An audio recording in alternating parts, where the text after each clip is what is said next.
നമസ്കാരം.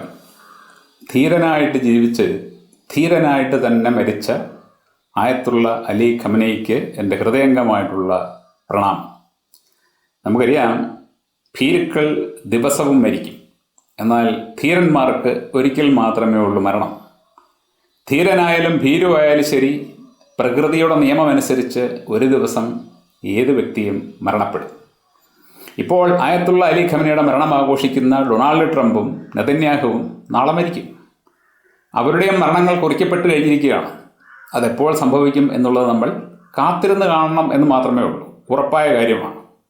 86 വയസ്സുള്ള ആയത്തുള്ള അലി ഖമനേയി മരിച്ചപ്പോൾ ആ മരണം ആഘോഷിക്കുന്ന കുറേയേറെ മനോരോഗികൾ നമ്മുടെ നാട്ടിലുണ്ട്. അങ്ങനെയുള്ളവരോട് ഞാൻ പറയുകയാണ്, 1984 നമ്മുടെ രാജ്യം ഭരിച്ചുകൊണ്ടിരുന്നത് ഇന്ദിരാഗാന്ധിയാണ്. ഇന്ത്യ കണ്ട ഏറ്റവും കരുത്തുറ്റ പ്രധാനമന്ത്രി എന്ന പേര് അവർ നേടിയെടുത്തിട്ടുണ്ട്. അമേരിക്കയുടെ മുമ്പിൽ പോലും മുട്ടുമടക്കാത്ത, തലകുനിക്കാത്ത ഒരു പ്രധാനമന്ത്രിയായിരുന്നു. അവർ സ്വന്തം സെക്യൂരിറ്റി ഗാർഡ്സിൻ്റെ വെടിയേറ്റാണ് കൊല്ലപ്പെട്ടത്. ഇങ്ങനെ കൊല്ലപ്പെട്ട ഒരുപാട് ലോക നേതാക്കളുണ്ട്.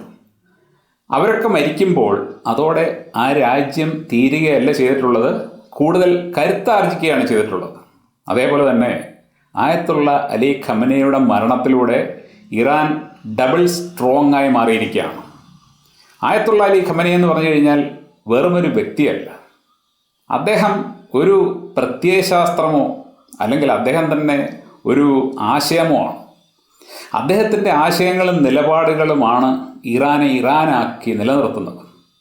അമേരിക്കയും ഇസ്രായേലുമൊക്കെ ഭീഷണിപ്പെടുത്തി ഇല്ലാതാക്കാൻ വേണ്ടി വർഷങ്ങളായിട്ട്, ദശകങ്ങളായിട്ട് ശ്രമിച്ചുകൊണ്ടിരുന്നിട്ടും അവർക്ക് പുല്ല് വില പോലും കൊടുക്കാതെ ഇങ്ങോട്ടടിച്ചാൽ അങ്ങോട്ട് ശക്തമായിട്ട് തിരിച്ചടി കൊടുക്കുന്ന, അവരുടെ നിർദ്ദേശങ്ങൾക്കും അവരുടെ താല്പര്യങ്ങൾക്കും വഴങ്ങാത്ത, അവരുടെ കൽപ്പനകൾക്ക് പുല്ലുവില കൊടുക്കാത്ത ഒരു രാജ്യമായിട്ട് തലയെടുപ്പോടെ ഇറാൻ നിൽക്കുന്നുണ്ടെങ്കിൽ അത് ആയത്തുള്ള അലി ഖമനൈ എന്ന വ്യക്തിയുടെ വ്യക്തിത്വം മൂലമാണ്.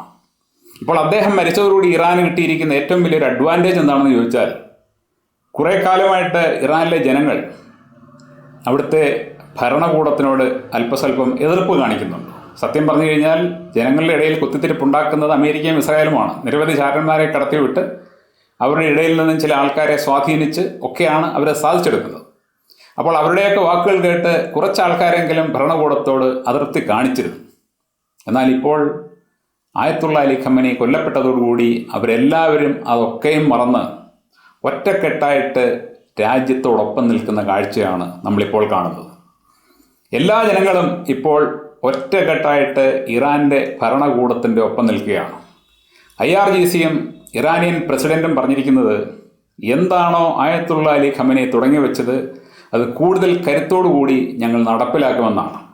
അദ്ദേഹത്തിൻ്റെ മരണത്തിന് ഞങ്ങൾ ശക്തമായ പ്രതികാരം ചെയ്യും എന്നും അവർ പ്രതിജ്ഞ എടുത്തു കഴിഞ്ഞു. നമ്മൾ കണ്ടുകൊണ്ട് തന്നെ ഇരിക്കുകയാണ്. അമേരിക്കയും ഇസ്രായേലും ഇറാനെ ആക്രമിച്ച ശേഷം ഇറാൻ്റെ തിരിച്ചടികൾ ലോകത്തിന് എത്രമാത്രം വലിയ പ്രശ്നമായിട്ട് മാറിയിരിക്കുകയാണ് എന്നുള്ള കാഴ്ച. ഇസ്രായേലിൽ ജനങ്ങൾ ഒന്നടങ്കം ഇപ്പോൾ ഭൂമിക്കടിയിലാണ്.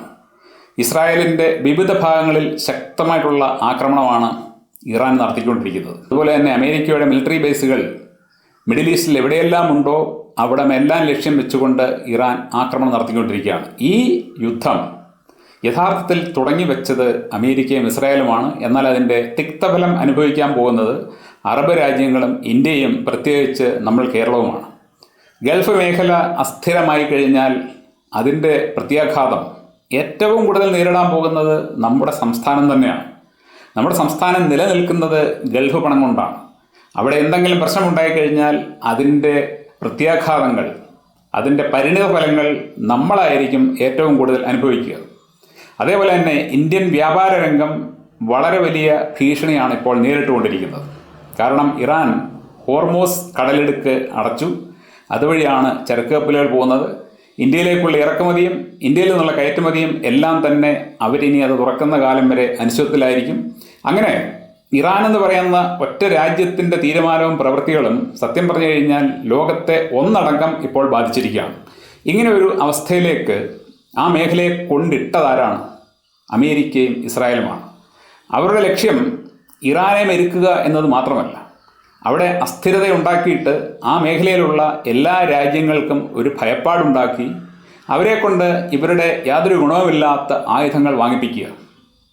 ഇപ്പോൾ തന്നെ ഇറാൻ്റെ ആക്രമണത്തെ ചെറുക്കാൻ വേണ്ടി അമേരിക്ക നേരത്തെ നൽകിയിട്ടുള്ള പ്രതിരോധ സംവിധാനങ്ങളാണ് ഖത്തറും അതുപോലെ തന്നെ UAE ഒക്കെ ഉപയോഗിക്കുന്നത്. അതെല്ലാം അവരുപയോഗിച്ചിട്ടും ഇറാൻ്റെ ആക്രമണത്തെ ചെറുക്കാൻ പറ്റുന്നില്ല എന്ന് വരുമ്പോൾ ഇവരുണ്ടാക്കി കൊടുക്കുന്ന ഈ തട്ടിപ്പ് ഗുണമില്ലാത്ത ആയുധങ്ങൾക്ക് എന്ത് വിലയുണ്ട് എന്നുള്ളത് നിങ്ങൾ മനസ്സിലാക്കണം. അപ്പോൾ ഇവിടെ ആയത്തുള്ള അലി ഖമനേയി എന്ന് പറയുന്ന 86 വയസ്സുള്ള മനുഷ്യൻ, അദ്ദേഹത്തിൻ്റെ ജീവാവസാനം വരെയും തൻ്റെ നിലപാടിൽ നിന്നും വ്യതിചലിക്കാതെ അമേരിക്കയ്ക്ക് ഏറ്റവും വലിയ തലവേദനയായിട്ട്, അമേരിക്കയ്ക്കും ഇസ്രായേലിനും ഏറ്റവും വലിയ തലവേദനയായിട്ട് മാറി സ്വന്തം രാജ്യത്തെ സ്വന്തം കാലിൽ നിർത്തി ഉപരോധങ്ങളെ പല രൂപത്തിൽ മറികടന്ന് ഇറാനെ വളരെ വലിയൊരു സൈനിക ശക്തിയാക്കി തന്നെ മാറ്റി ഇസ്രായേലിന് ഭയപ്പാടോടുകൂടി മാത്രം ജീവിക്കാൻ പറ്റുന്ന ഒരു സാഹചര്യം ഉണ്ടാക്കിയെങ്കിൽ അദ്ദേഹം ഒരു സാധാരണക്കാരനായിട്ടുള്ള മനുഷ്യനായിരുന്നില്ല. അദ്ദേഹം എടുത്തിട്ടുള്ള നിലപാടുകൾ അതേപടി തന്നെ ഇറാൻ പിന്തുടരും. അതേപടി തന്നെ പിന്തുടരുമെന്ന് മാത്രമല്ല, അതിനേക്കാൾ കരുത്തോടെ അദ്ദേഹത്തിൻ്റെ മരണത്തോടുകൂടി അതിനേക്കാൾ കരുത്തോടെ ആയിരിക്കും ഇനിയും അവരുടെ മുമ്പോട്ടുള്ള സഞ്ചാരം. ഒരു കാലത്തും അമേരിക്കയും ഇസ്രായേലും എത്ര കഠിനമായിട്ട് ശ്രമിച്ചാലും ശരി ഇറാനെ മുട്ടുകുത്തിക്കാനോ അവരുടെ വഴിക്ക് കൊണ്ടുവരാനോ പറ്റില്ല എന്നുള്ളത് ട്രംപും നെതന്യാഹുവും അവരുടെ പിന്നിൽ നിന്നുകൊണ്ട് ചരട് വലിക്കുന്നവരും അറിയാൻ പോവുകയാണ്. ആയത്തുള്ള അലി ഖമനയെ പോലെ ആയിരുന്നു എല്ലാ ലോക നേതാക്കളും എങ്കിൽ സത്യമായിട്ടും ഞാൻ മോഹിച്ചു പോവുകയാണ്. കാരണം പാശ്ചാത്യ അധിനിവേശത്തിനും അവരുടെ അഹങ്കാരത്തിനും ഇതേപോലെ തക്കതായിട്ടുള്ള മറുപടി കൊടുക്കുന്ന, ശക്തമായിട്ടുള്ള നിലപാടെടുക്കുന്ന ലോക നേതാക്കളെയാണ് നമുക്ക് ആവശ്യം. എന്നാൽ നമ്മൾ കാണുന്നത് സായിപ്പ് കണ്ണിരുട്ടുമ്പോൾ പേടിച്ച് മാളത്തിലൊളിക്കുന്ന നേതാക്കളെയാണ്. അത്തരത്തിൽ സായിപ്പിനെ കാണുമ്പോൾ കവാത്തുമിറക്കുന്ന, അവർ കണ്ണിരുട്ടുമ്പോൾ പേടിച്ച് മുള്ളുന്ന നേതാക്കളെ കണ്ട് പരിചയിച്ചിട്ടുള്ള മനോരോഗികളാണ് ആയത്തുള്ള അലി ഖമനയെ പോലെ തൻ്റെടിയായിട്ടുള്ള എടുത്ത തീരുമാനങ്ങളിൽ നിന്നും അല്പം പോലും ഇടത്തോട്ടോ വലത്തോട്ടോ വ്യതിചലിക്കാത്ത, ഒരാളുടെയും ഭീഷണിക്ക് വഴങ്ങാത്ത ഒരു നേതാവിനെ അവഹേളിക്കുന്നത്. കാരണം അവർക്ക് നിലപാടുകൾ എന്താണെന്ന് അറിഞ്ഞുകൂടാ. അവർ കണ്ടിരിക്കുന്നത് സായിപ്പിനെ കാണുമ്പോൾ മുട്ടിടിക്കുന്ന നേതാക്കന്മാരെ മാത്രമാണ്. എന്നാൽ സായിപ്പിൻ്റെ മുമ്പിൽ മുട്ടിടിക്കുകയോ സായിപ്പിന് മുമ്പിൽ നട്ടല് വളയ്ക്കുകയോ ചെയ്യാതെ അവസാന ശ്വാസം വരെ ഒരു പോരാളിയായിട്ട് ജീവിച്ച് അദ്ദേഹത്തിൻ്റെ നിലപാടിൽ ഉറച്ചു നിന്നാണ് ആയത്തുള്ള അലി ഖമനേയി ഈ ലോകത്തോട് വിട പറഞ്ഞിരിക്കുന്നത്. അദ്ദേഹത്തിൻ്റെ ജീവിതം പൂർണ്ണമായിട്ടും സാർത്ഥകമായിരുന്നു. അങ്ങനെ വേണം ജീവിക്കാൻ. ഇത്തരത്തിലുള്ള ലോക നേതാക്കളെയാണ് നമുക്ക് ആവശ്യം. ഇനിയും ഇറാൻ മുമ്പോട്ട് പോകുന്നതും ആയത്തുള്ള അലി ഖമനേയി പകർന്നു കൊടുത്ത ഊർജത്തിലൂടെ തന്നെയായിരിക്കും. ആ ഊർജത്തിലൂടെ തന്നെ അവർ മുമ്പോട്ട് പോവുകയുള്ളൂ. അതിനുള്ള കരുത്ത് അവർക്കുണ്ട്. ആ കരുത്ത് ട്രംപും നെതന്യാഹുവും കാണാനും പോവുകയാണ്. Thank you.